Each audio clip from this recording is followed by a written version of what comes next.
हम सभी के बीच में, खास करके हमारे ही जो संस्था का नाम मैं आपको बता देती हूँ, जो खास करके हम कह सकते हैं कि खास टीबी और लेप्रोसी की अवेयरनेस के लिए हम सभी के बीच में आए हैं।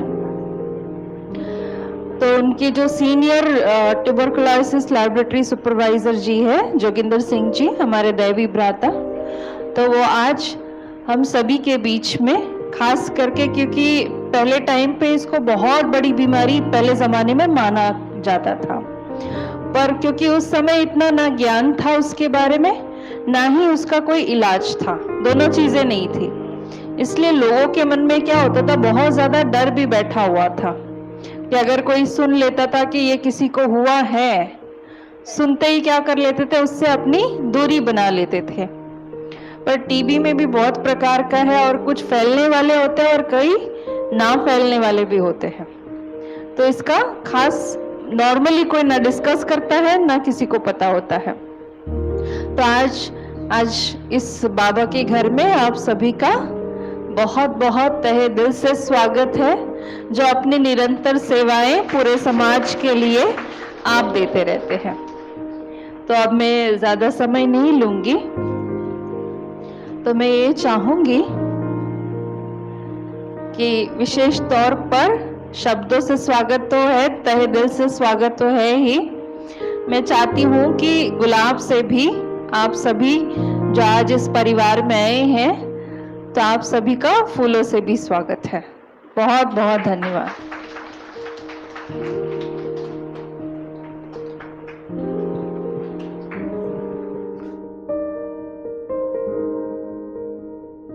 नमस्कार सबको।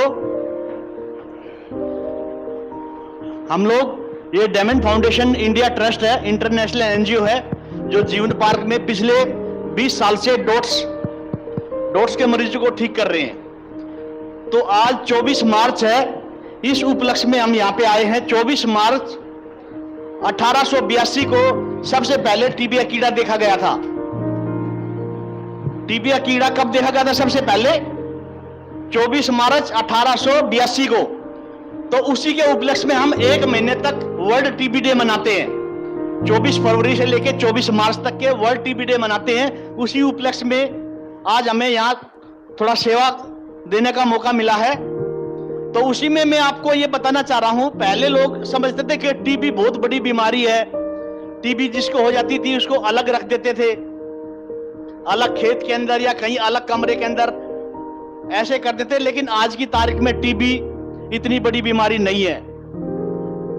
टीबी को बहुत जल्दी 2025 में एंड करना है। जो नरेंद्र मोदी ने, हमारे प्रधानमंत्री ने 2025 तक का टारगेट रखा है कि आपने 2025 तक इंडिया को टीबी से मुक्त करना है। ये इसमें लिखा हुआ है, टीबी हारेगा देश जीतेगा। अब की बार की थीम क्या है? टीबी हारेगा और देश जीतेगा। तो उसी के उपलक्ष्य में हम लोग ये सब, जहां भी हमें बुद्धिजीवी लोग मिलते हैं, जहां भी हमें गैदरिंग मिलती है, वहां जाके हम अवेयरनेस करते हैं। तो मैं टीबी के बारे में आपको यह बताना चाहता हूं कि टीबी मेनली 2 तरह की होती है। ये फैलती कैसे है? आप ये मत घबराइए, टीबी से घर कोई नहीं बचा हुआ। आज की तारीख में आदमी जरूर बचा हुआ है, घर कोई नहीं बचा हुआ।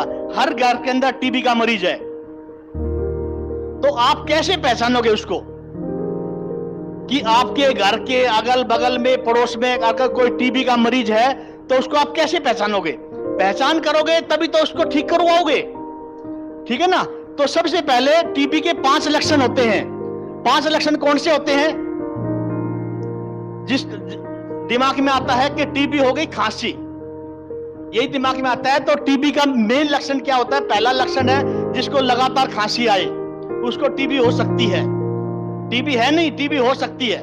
नंबर 2, जिसको शाम का टाइम बुखार आए, जिसको शाम का टाइम बुखार आए उसको भी टीबी हो सकती है। नंबर 3, जिसका वजन कम हो रहा हो, जिसका वजन कम हो रहा हो उसको भी टीबी हो सकती है। और नंबर 4, जिसको भूख नहीं लग रही हो उसको भी टीबी हो सकती है।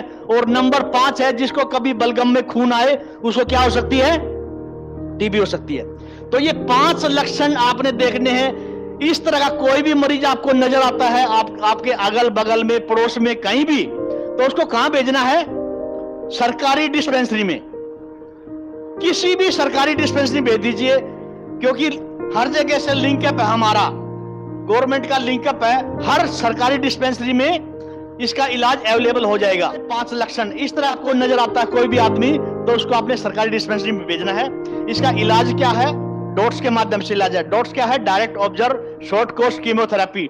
डॉक्टर के सामने दवाई खाना, हम अपने सामने मरीज को दवाई खिलाते हैं। ये हम क्यों बता रहे हैं? क्योंकि अर्ली डिटेक्शन हो जाए। कई बार पेशेंट हमारे पास तब आता है जब बिल्कुल चलने लायक नहीं रहता, कभी आरबीटीबी में, कभी महरौली में, कभी सफदरजंग में, जहां से पेशेंट दाखिल होता है, दाखिल होने के बाद में चलने की हालत में नहीं होता, तब हमारे पास आता है, तब हम उसको बिल्कुल ठीक करते हैं। तो ऐसी नौबत ना आए, पहले ही उसको अर्ली डिटेक्शन हो जाए। इसलिए हम ये कोशिश करते हैं ज्यादा से ज्यादा कि हमारे पास पहली स्टेज में पेशेंट हमारे पास आ जाए तो हम उसका इलाज अच्छी तरह कर सकें। ये हमारे इंचार्ज हैं मिस्टर सुरेश कुमार, ये वहां पे हैं, और ये प्रमोद कुमार। सबसे पहले सब लोगों को आपको प्रणाम करता हूं। तहे दिल से अपनी वृंदा दीदी को भी प्रणाम करता हूं, जिन्होंने हमको परमिशन दिया कि 2 शब्द यहाँ बोलिए आकर के।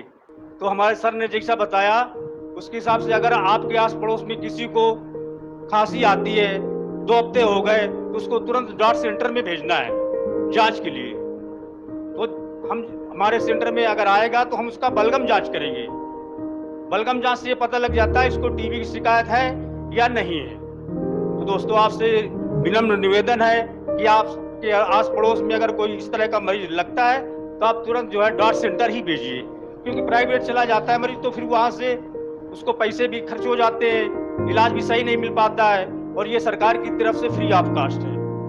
टीबी 2 तरह की होती है, एक फैलाने वाली, दूसरी गैर फैलाने वाली। फैलाने वाली कौन सी टीबी होती है? जिसको लंग्स में टीबी होती है वो मरीज दूसरे को फैलाता है, और लंग्स से हट करके शरीर के किसी भी अंग में हो जाए, जैसे दिमाग में हो जाए, या पेट में हो, या गांठ की टीबी हो, या हड्डी की टीबी हो, या स्किन की टीबी हो, ऐसे मरीज दूसरे को बीमारी नहीं फैलाता है। और इलाज इनका सेम होता है, इसमें कोई ऐसा नहीं है कि टीबी का जो फैलाने वाला है उसको अलग तरह का इलाज मिले, या गैर फैलाने वाला उसको अलग तरह का इलाज मिले। इलाज एक सेम ही होता है। तो अर्ली डिटेक्शन में क्या होता है कि दूसरे को इन्फेक्शन नहीं लगेगा। मान लीजिए आपके घर में कोई टीबी का मरीज है और अर्ली डायग्नोज हो गया तो उसका ट्रीटमेंट हो जाएगा, नहीं वो जो है दूसरे लोगों को भी फैलाएगा। टीबी हमारे नखून और बाल को छोड़ के हर अंग में हो सकती है। हमारे पास जहाँ 450 मरीज चल रहे हैं, जिसमें आंख की टीबी है, चमड़ी की टीबी है, पेट की टीबी है, आंतों की टीबी है, दिमाग की टीबी है, मतलब हर अंग की टीबी के मरीज हम देख रहे हैं। लेकिन उसमें क्या है, इलाज सबका एक ही है। पूछ सकते हो, अगर किसी को बलगम वाली टीबी होती है, जैसे पता ना फेफड़े की टीबी, वो दूसरे को कैसे फैलाता है, ये मैं आपको बताऊंगा कैसे फैलाएगा। अगर कोई आदमी बलगम वाली टीबी है तो खांसता है, तो सब लोग सांस लेते हैं। वहां पे सांस के द्वारा छोटा सा कीड़ा होता है जो अंदर चला जाता है, तो सांस के द्वारा वो कीड़ा अंदर चला जाता है, और वो कीड़ा तुरंत काम नहीं करता है। साल, 2 साल, 5 साल तक वो बैठा रहता है शरीर में। जब भी शरीर की इम्यूनिटी पावर कमजोर होगी तभी वो अटैक है। मैंने आपको बताया एक कीटाणु से उठती है। क्यों होती है? जब हमारी इम्यूनिटी पावर ठीक नहीं रहती है। ठीक है ना। इम्यूनिटी पावर कैसे बनती? खाने पीने से। अगर आप लोग खाली पेट रहोगे, 10, 11, 12 बजे तक खाली पेट रहोगे, तो कहीं से भी वायरस आता है। वायरस तो हवा में घूमता रहता है। आप मेट्रो में बैठे हो, मेट्रो के अंदर एक टीबी का मरीज बैठा है जो लंग्स की बीमारी ले रहा है, और एक बार खांसने से 1 लाख कीड़े निकलते हैं, उसके मुंह से 1 लाख कीड़े निकलेंगे, और जितने हम कंपार्टमेंट में बैठे हैं सब लोग इनहेल कर जाएंगे। सांस लेने के बाद में अंदर चला गया कीड़ा। सबसे पहले उसको क्या पसंद, अंदर जाके 80% लोगों को लंग्स की टीबी होती है, उसको ऑक्सीजन सबसे अच्छी लगती है। तो हमारे शरीर में ऑक्सीजन कहां होती है? लंग्स के अंदर होती है। तो 80% लोगों को कीड़ा वहीं पे दीमक की तरह चिपक जाता है, और जब भी उसको अपना काम करने का टाइम मिलता है, जब भी शरीर कमजोर होता है, तभी वो वहां पे अपना काम करता है। 20% लोगों को ब्लड वेसल्स के द्वारा कीड़े को धक्का लगा, लिम्फ नोड बन गई है, कोई दिमाग में चला गया है ब्लड के माध्यम से, कोई आंतों में चला गया है, तो वहां जाके ये अपना कार्यक्रम करते हैं। कार्यक्रम मतलब वहां अपनी बीमारी डेवलप करते हैं। तो इस तरह से फैलती है ये। इसका मेन खाना न खाना, माल न्यूट्रिशन बोलते हैं उसको, पूरी विटामिन न मिलना, है ना, भोजन में पूरे पौष्टिक तत्व न होना, यही सबसे मेन कारण है। इसमें खाली पेट नहीं रहना। जब भी घर से बाहर निकलते खाना खा के जाइए। आप बस में भी सफर करते, बस में भी पता आपके बगल में कोई टीबी का मरीज बैठा हो। आप रिक्शा में बैठते हो, क्या पता रिक्शा वाले को टीबी की हो। आप दूध लेने जाते हो, क्या पता दूध वाले को टीबी हो। किसी को यहां तो लिखा नहीं है, हर आदमी को, लेकिन अपनी इम्यूनिटी बना कर रखनी पड़ती है, तभी आप बच सकते हो। 20% लोगों को ब्लड वेसल्स के द्वारा कीड़े को धक्का लगा, लिम्फ नोड बन गई है, कोई दिमाग में चला गया है ब्लड के माध्यम से, कोई आंतों में चला गया है, तो वहां जाके ये अपना कार्यक्रम करते हैं। कार्यक्रम मतलब वहां अपनी बीमारी डेवलप करते हैं। तो इस तरह से फैलती है ये। इसका मेन खाना न खाना, माल न्यूट्रिशन बोलते हैं उसको, पूरी विटामिन न मिलना, है ना, भोजन में पूरे पौष्टिक तत्व न होना, यही सबसे मेन कारण है। इसमें खाली पेट नहीं रहना। जब भी घर से बाहर निकलते खाना खा के जाइए। आप बस में भी सफर करते, बस में भी पता आपके बगल में कोई टीबी का मरीज बैठा हो। आप रिक्शा में बैठते हो, क्या पता रिक्शा वाले को टीबी की हो। आप दूध लेने जाते हो, क्या पता दूध वाले को टीबी हो। किसी को यहां तो लिखा नहीं है, हर आदमी को, लेकिन अपनी इम्यूनिटी बनाकर रखनी पड़ती है, तभी आप बच सकते हो। और इम्यूनिटी कैसे बचाओगे? जब भी आप घर से निकलते हैं कुछ खा के निकलिए, यही बचाव का साधन है।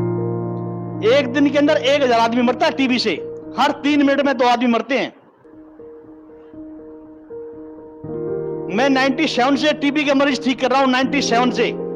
तब से गवर्नमेंट ने इमरजेंसी लगाई थी, भाई टीबी महामारी बीमारी है, लेकिन अब जाके कह रहे कि टीबी कंट्रोल भी नहीं हुई है, लेकिन उसको एंड करने की सोच रहे हैं। लेकिन डायग्नोस्टिक टूल अच्छे आ गए हैं, अब हर तरह की बीमारी को हम जल्दी पकड़ लेते हैं, अर्ली डिटेक्शन।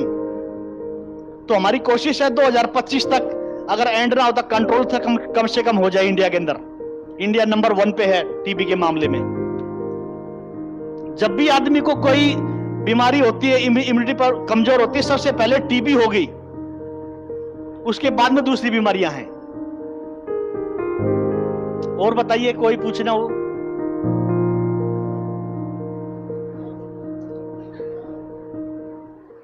क्या सर? एड्स क्या होता है? HIV। क्योंकि गवर्नमेंट क्या करती है, हर टीबी मरीज की जांच करवाती है। HIV की जांच करते हैं हम, कभी उसको HIV पॉजिटिव तो नहीं है। और शुगर की जांच, क्योंकि ओल्ड एज में ज्यादातर शुगर हो जाता है। 30% लोगों को शुगर है इंडिया के अंदर, और 30% में ही ज्यादा टीबी। सबसे मेन है हमारी डायबिटीज मेलाइटस, DM। जिसको शुगर होगा उसको टीबी जल्दी पकड़ेगी, जिसको HIV पॉजिटिव हो गया उसको टीबी पकड़ेगी। नॉर्मल आदमी की बजाय 6 गुना ज्यादा चांसेस हो जाते हैं HIV पॉजिटिव वाले को टीबी होने के। ठीक है ना? तो ये हम सारी जांचें करते हैं। जब हमारे पास पेशेंट रजिस्टर्ड होता है तो हम पेशेंट की एक सारी जांच अपने सेंटर पे करते हैं, करवाते हैं, और उसके बाद में उसका इलाज शुरू करते हैं। लेप्रोसी भी एक टीबी की तरह एक बेसिलाई है, माइक्रोबैक्टीरियम लेप्रे और माइक्रोबैक्टीरियम ट्यूबरकुलोसिस टीबी का बैक्टीरिया है। दोनों भाई बहन है ये। तो ये क्या करते हैं, जब 5 से ज्यादा दाग हो जाते हैं, जब नसों को इन्वॉल्व हो जाती है, ये जो हमारी नसें हैं ये इन्वॉल्व हो जाती हैं, और इसमें हमारे जो ये 2 उंगलियां हैं ये काम करना बंद कर देती हैं। इसमें झुंझुनाहट होगा, डॉक्टर के पास जाएगा, डॉक्टर इसको नसों की दवाई देगा, कुछ दवाई देगा, उससे आराम नहीं मिलेगा। उसके बाद में क्या होगा, बिल्कुल सुन्न हो जाएंगे। सुन्न होने के बाद में क्या होगा, जैसे अपने घर में लेडीजें हैं वो गर्म पतीले को छूती हैं, गर्म पतीले को अगर छुएंगी तो उसमें उनको पता ही नहीं है, सेंसेशन ही नहीं है, तो उसमें घाव बन जाते हैं। घाव बन जाते हैं तो ठीक नहीं होते, क्योंकि उसके अंदर सेंसेशन नहीं है। तो ऐसे ऐसे करके वो बिल्कुल ऐसे हो जाते हैं कुछ दिन के बाद में। हाथ देखा हो आपने, ऐसे हाथ है ना, ऐसे हाथ हो जाते हैं। हम लोग ऐसे मरीजों का भी सर्जरी करके यहां से टेंडन निकाल के उसको ऐसे कर देते हैं, ऐसे हाथ को ऐसे कर देते हैं, जिसमें वो अपने काम करने लायक, अपने डेली का जरूरत का जो भी काम कर ले वो हम करते हैं। और ये केवल दिल्ली के अंदर 2 ही जगह हॉस्पिटल में होता है, एक गुरु गोविंद सिंह हॉस्पिटल, एक हमारे हॉस्पिटल के अंदर, जो इसमें लिखा है गोला डेयरी का मार्केट लेप्रोसियन टीबी हॉस्पिटल। एम्स के अंदर से भी हमारे पास रेफर हुए आते हैं, सफदरजंग से भी हमारे पास रेफर हुए आते हैं पेशेंट इस तरह के, और उसको हम 15 दिन पहले दाखिल करते हैं और 15 दिन बाद छोड़ते हैं ऑपरेशन के। 1 महीने तक पेशेंट हमारे पास रहता है, उसका खाना दाना सब कुछ फ्री, कोई हॉस्पिटल कोई खर्चा नहीं। उसको 8,000 रुपए गवर्नमेंट से दिलाते हैं। 8,000 इसको लोग घर ना करते हैं, नहीं कुछ होगा इसको तो जाओ। तो इस तरह का काम हम लोग करते हैं, लेप्रोसियन टीबी टोको पर। तो इस तरह का भी अगर आपको कोई ऐसा आदमी नजर आता है, कोई ऐसा सज्जन नजर आता है, तो उसको भी आप हमारे पास भेज सकते हो। जिसके हाथ पैर टेढ़े हो गए हों, ऐसा अगर कोई दिखाई देता है तो उसको आप बेशक हमारे यहाँ भेजिएगा, उसका सर्जरी होकर के हम लोग ठीक कर देते हैं। उसको ठीक करने के बाद उसको 8,000 रुपए ही जो है दिए जाते हैं, थोड़ा सा अपना कुछ बिजनेस वगैरह कर ले इस तरह से। तो इस तरह कोई अगर दिखाई दे तो आप भेजिएगा, और आपसे रिक्वेस्ट है, आप लोगों ने अपना कीमती समय दिया, इसलिए बहुत धन्यवाद आपका। और हमारी वृंदा दीदी जी, उन्होंने ये अरेंजमेंट करवाया, हमको परमिशन दिया 2 शब्द बोलने के लिए, उनको भी तहे दिल से मैं जो है प्रणाम करता हूँ। हम सभी भी आप सभी के बहुत बहुत आभारी है, आपकी पूरी टीम का, क्योंकि अपना कीमती समय निकालकर हम सभी के बीच में आए। अनुभव और ज्ञान के द्वारा हम सभी को जीवन में कैसे हम इन चीज़ों से, इन बीमारियों से सतर्क रहे, अपना बचाव करते रहे, ना केवल अपना बचाव लेकिन अपना पूरा परिवार और अपना पूरा समाज, या यूँ कह लीजिए अपने पूरे संपूर्ण विश्व और देश की रक्षा हम कैसे करें, इसके बारे में हमें बताने के लिए हम बहुत बहुत तहे दिल से आपके बहुत बहुत आभारी हैं।